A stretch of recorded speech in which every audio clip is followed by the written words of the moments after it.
Hi അസ്സലാമു അലൈക്കും, welcome back to my channel. അപ്പോൾ ഇന്ന് നമുക്കിവിടെ ഒരു അടിപൊളി റവ ബിരിയാണിയുടെ വീഡിയോ ആയിട്ടാണ് വന്നിട്ടുള്ളത്. വളരെ സിമ്പിളും അതേപോലെ തന്നെ നല്ല ടേസ്റ്റി ആയിട്ടുള്ളൊരു ബിരിയാണിയാണ്.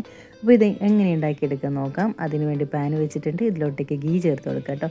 2.5 ടേബിൾ സ്പൂൺ ഗീ ചേർത്ത് കൊടുത്തിട്ടുണ്ട്. ഇനി ഗീൻ്റെ അളവൊന്ന് കുറക്കണ്ടെന്ന് വിചാരിച്ച് അതിൻ്റേതായ ടേസ്റ്റ് കുറഞ്ഞു പോകണ്ടെന്ന് വിചാരിച്ചിട്ട് അതിലൊരു കുറവും വരുത്തിയിട്ടില്ല ഗൈസ്. പിന്നെ ഡാൽഡ ചേർത്ത് കൊടുക്കാം. 2 ടേബിൾ സ്പൂണോളം ഡാൽഡയും കൂടി ചേർത്ത് കൊടുത്തിട്ടുണ്ട്. ഇനി കുറച്ച് ഓയിലും കൂടി ചേർത്ത് കൊടുക്കാം. അതിൻ്റെ ഒരു കുറവ് വേണ്ടെന്ന് വിചാരിച്ചിട്ട് ഓയിലും കൂടി ഒഴിച്ചു കൊടുത്തിട്ടുണ്ട്.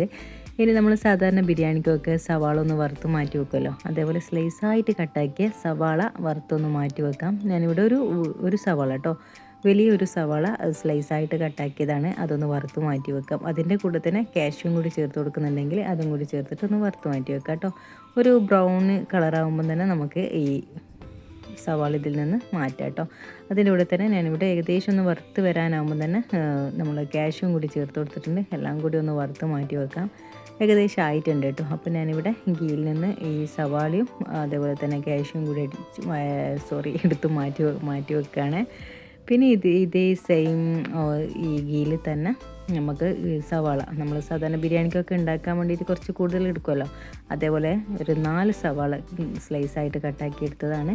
അതിലോട്ട് ഗ്രാമ്പൂ, പട്ട ഇതൊക്കെ ഒന്ന് ചേർത്ത് കൊടുക്കുക കേട്ടോ. നമ്മൾ സാധാരണ ബിരിയാണി മസാലക്കൊക്കെ ചേർത്ത് കൊടുക്കൂലേ, അതേപോലെ ഇതൊക്കെ ചേർത്തിട്ട് പിന്നെ ഒന്ന് വഴറ്റിയെടുക്കാം. പിന്നെ ഈ പച്ചമുളക്, ഇഞ്ചി, വെളുത്തുള്ളി അതൊക്കെ ഒന്ന് ചേർത്ത് ഒന്ന് അടിച്ച് മാറ്റി വെക്കാം കേട്ടോ. മിക്സി ജാറിലൊന്ന് നല്ലതുപോലെ ഒന്ന് പേസ്റ്റ് രൂപത്തിലാക്കി മാറ്റി വെക്കുകയാണ്.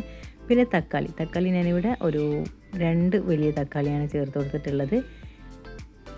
ഇനി നമുക്ക് അരച്ച് മാറ്റി വെച്ചിരുന്ന പച്ചമുളകും ഇഞ്ചി വെളുത്തുള്ളി പേസ്റ്റൊക്കെ ചേർത്ത് കൊടുക്കുക കേട്ടോ. അതിൽ 3 കൂടി ഞാനിവിടെ അരച്ചെടുത്തതാണ്. പിന്നെ പച്ചമുളക് ഒരു 5 പച്ചമുളക് എടുത്തിട്ടുണ്ട്. ഇഞ്ചി ഒരു കുറച്ച് വലിയൊരു പീസ്, വെളുത്തുള്ളി ഒരു 10 അല്ലി വെളുത്തുള്ളികൾ എടുത്തിട്ടുണ്ട് കേട്ടോ. പിന്നെ ചിക്കന് ചെറുതായി കട്ടാക്കിയിട്ട് നല്ലതുപോലെ കഴുകി ക്ലീനാക്കി മാറ്റി വെച്ചതാണ്. അതും കൂടി ഇതിലേക്ക് ചേർത്ത് കൊടുത്തിട്ട് നല്ലതുപോലെ ഒന്ന് മാറ്റി കൊടുക്കാം. പിന്നെ മസാലകളൊക്കെ ഒരാളുടെ ഇഷ്ടത്തിനനുസരിച്ച് ചേർത്ത് കൊടുക്കാം കേട്ടോ.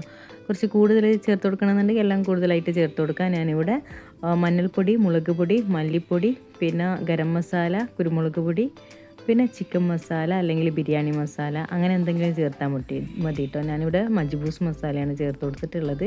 പൊടികളൊക്കെ ഒരാളുടെ ഇഷ്ടത്തിനനുസരിച്ച് ചേർത്താൽ മതി കേട്ടോ. അതിൻ്റെ അളവ് പ്രത്യേകം പറയാനൊന്നുമില്ല. അതൊക്കെ ഒരാളുടെ ഇഷ്ടത്തിനനുസരിച്ചിട്ട് കൂട്ടുകോർക്കൊക്കെ ചെയ്യാം. പിന്നെ കറിവേപ്പിലയും കൂടി ചേർത്ത് കൊടുക്കുക. അപ്പോൾ തന്നെ ചിക്കനിൽ നിന്ന് നല്ലതുപോലെ വെള്ളം ഇറങ്ങിയിട്ടുണ്ട്.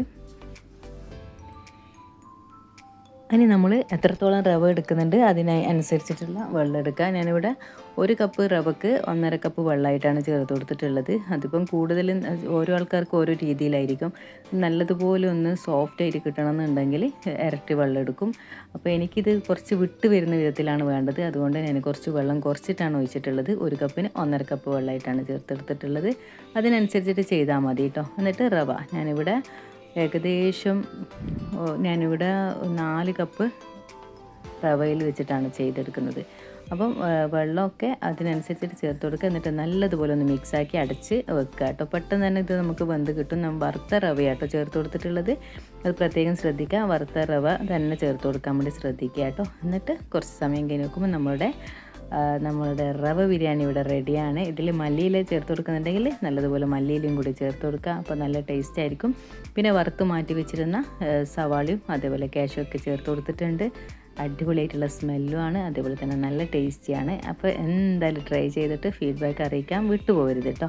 അപ്പോൾ ഇനി ഇതുപോലെയുള്ള നല്ല നല്ല വീഡിയോ ആയിട്ട് വരാം. അതുവരെ എൻ്റെ ചാനൽ സബ്സ്ക്രൈബ് ചെയ്യാതിട്ടുണ്ടെങ്കിൽ തീർച്ചയായിട്ടും സബ്സ്ക്രൈബ് ചെയ്ത് സപ്പോർട്ട് ചെയ്യുമെന്ന് വിചാരിക്കുന്നു. അപ്പോൾ ഇനി നല്ല വീഡിയോ ആയിട്ട് വരുന്നവരെ thanks for watching video. By.